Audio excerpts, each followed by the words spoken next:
Greetings, beautiful YouTube. This is Gina, and I help authors self publish books. And today I wanted to talk about chapter one of my newest book, which is actually going to be my first workbook. And it's called How to Write a Book for Spiritual Beings. And it's a workbook for self publishing and overcoming those limiting beliefs and really getting into the mindset of writing a book, like what you need to do to get it from just an idea all the way to getting it published.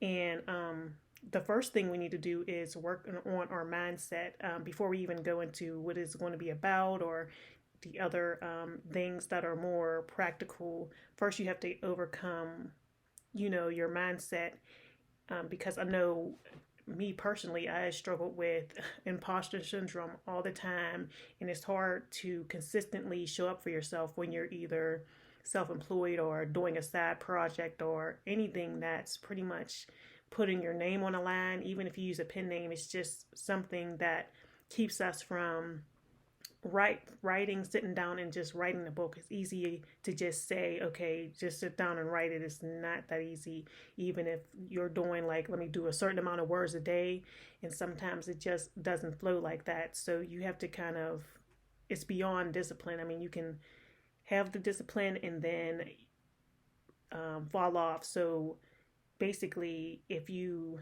work on your mindset first, do your personal development and do some exercises to help you, get into the flow of things will go much more smoothly.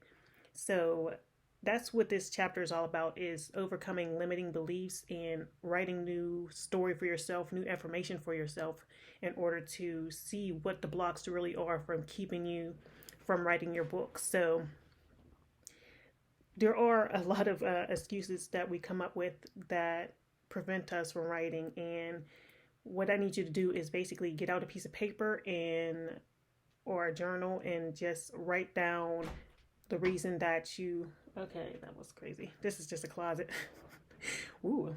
Anyway, sit down and write the reasons why you haven't published your book yet. So there are a multitude of reasons why I hadn't done it. I feel like when I first got started, I was like, the reason I didn't really have a shortage of topics, because I don't know, I always come up with ideas like that. But I think I just the reason I fell off later on, after I start publishing a lot of books, I was like on it, then off it, and then I would do like a book. Well, actually, like I said, after Escape Poverty Man, this is the next book I've written since then. So it's been like 3 years since I actually written a book, even though I have had books published through, having them ghost written. So I have published books since then, but I haven't actually written. So I'm back in the writing game and publishing things. So yeah, the limiting beliefs I had from me not personally writing is I kind of just felt like I fell out of a creative mindset, and I just was on a different journey in my life. And there's just so many excuses.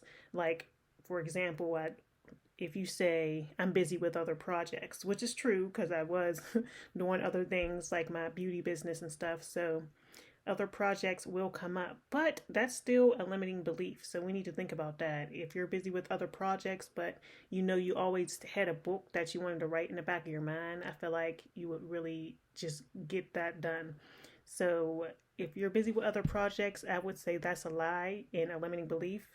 And you really do have time to do whatever you want to do. So if you get out a piece of paper and a pencil and write down all the reasons why you feel like you haven't written your book yet. So once you do that, we're going to go over some examples right now. And that is one of the exercises in chapter one that I go over in this book. So another one is, I don't know what topic to write about. And I just did a video like 2 days ago about how to choose a topic. It's pretty easy. That's one of the easiest parts, and that's actually in chapter 2 of the book too. And I don't know what topic to write about. There's so many things you could write about. There's so many things that you've experienced. I know you haven't. You can't be on this live stream right now trying to write a book if you haven't experienced anything. So there has to be something that you know how to do that you can teach others to do. Or if you're writing fiction, you don't even have to do anything. You really just can go by like things, ideas, and scenarios that come into your head and kind of just write that out.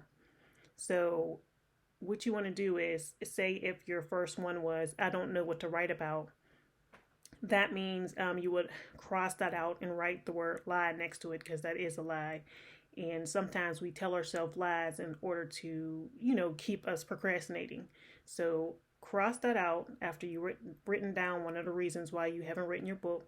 Cross that out and then write lie beside it. And then what you want to do is go back and create an affirmation out of it. And an affirmation for I don't know what topic to write about would be lie. I have many experiences of things that I can write about, and I can even write fiction. Another one would be no one will buy my book. You can cross that out. That's not true. And write lie.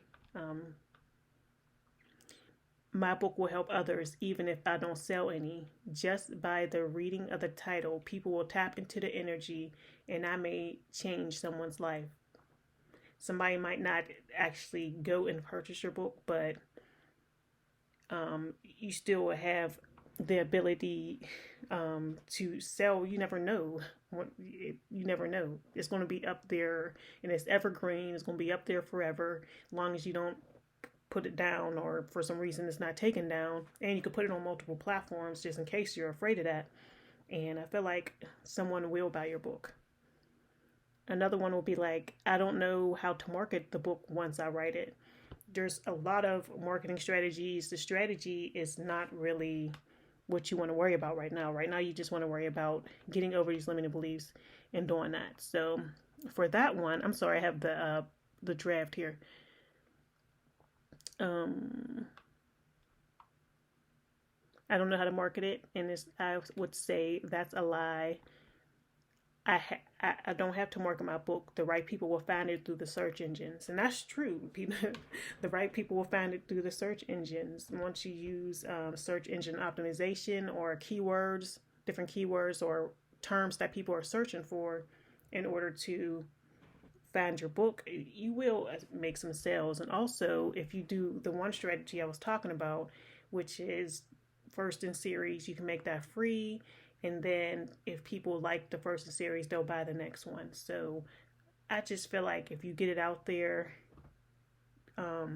people will buy your book. And even if they don't buy that one, they'll buy an extension of another one, because it's really true that, like, for example, I have a lot of books and I have top sellers, and sometimes they rotate, but it's like a lot of them don't sell, but the ones that do sell, like, you never know. You never know when you're going to have that one big hit.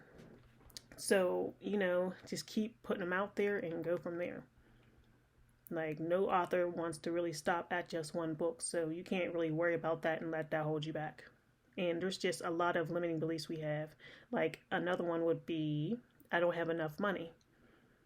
And that is certainly not true. If you can see me right now live streaming, then you definitely have enough money, because that means that you can go on Google Docs, you can create your own cover on Canva, you can do everything for free, and you don't get charged until you make a sale. So, and it's not really you getting charged, it's just them taking their part of it and you getting paid your royalties. So yes, so make sure that you're writing those limiting beliefs down, crossing them out, and then writing the affirmations instead. So make sure you're turning those limiting beliefs into things that are actually uplifting and will, debunk some of the myths that you're talking about, because sometimes we do lie to ourselves because we're afraid to show up for ourselves, and I can understand that more than anyone. Okay. And as far as another thing that people struggle with is fear. Like, we're just afraid to show up. Like, before I even came on this video, I just had to get in the right energy in order to show up. And of course, I took a few more takes and I'll record, and they're like, I don't like that one. I don't like that one. And keep doing it over and over, but you'll get more comfortable as you do it. And I feel like as I get more into the video, I'm kind of getting more comfortable, and then the words start just coming. So fear is a thing that holds us back. And I always remember we should remember fear as a person, because fear was used like evolutionarily to make sure that we stayed alive. And you just have to take that and remember that your brain is just trying to keep you safe and keep you in the same keep you safe. Make sure that you're not getting uncomfortable, and you're getting uncomfortable because you're not used to showing up consistently in writing books. So once you do that, once you start showing up consistently and start writing, it'll just come to you. Like, I feel like when I fall off and I'm not like consistent with stuff, it just goes downhill. And another day turns into another day and another day. So when you're on it, make sure you stay in that flow and stay aligned, because it's so easy to get off. Um, Consistency don't have to be necessarily every day, but that's probably the best bet, even if it's just a little bit every day. But consistency could just be, showing up and getting your stuff out there, even if it's every other day. But keeping that motivation is the hardest, which is why we have to work on our mindset and personal development, like pretty much daily. Have your daily routine where you are really trying to change that mindset and get get on it. So that was pretty much it. There are exercises. There's more than one exercise, I believe, per chapter. It depends, but yes. So yes, that will be chapter 1, in which is stop procrastinating and overcoming limiting beliefs, in how to write a book for spiritual beings. So thank you for watching, and I'll see you in the next video lesson. We'll be talking about chapter 2, which I believe is deciding a topic. And thank you.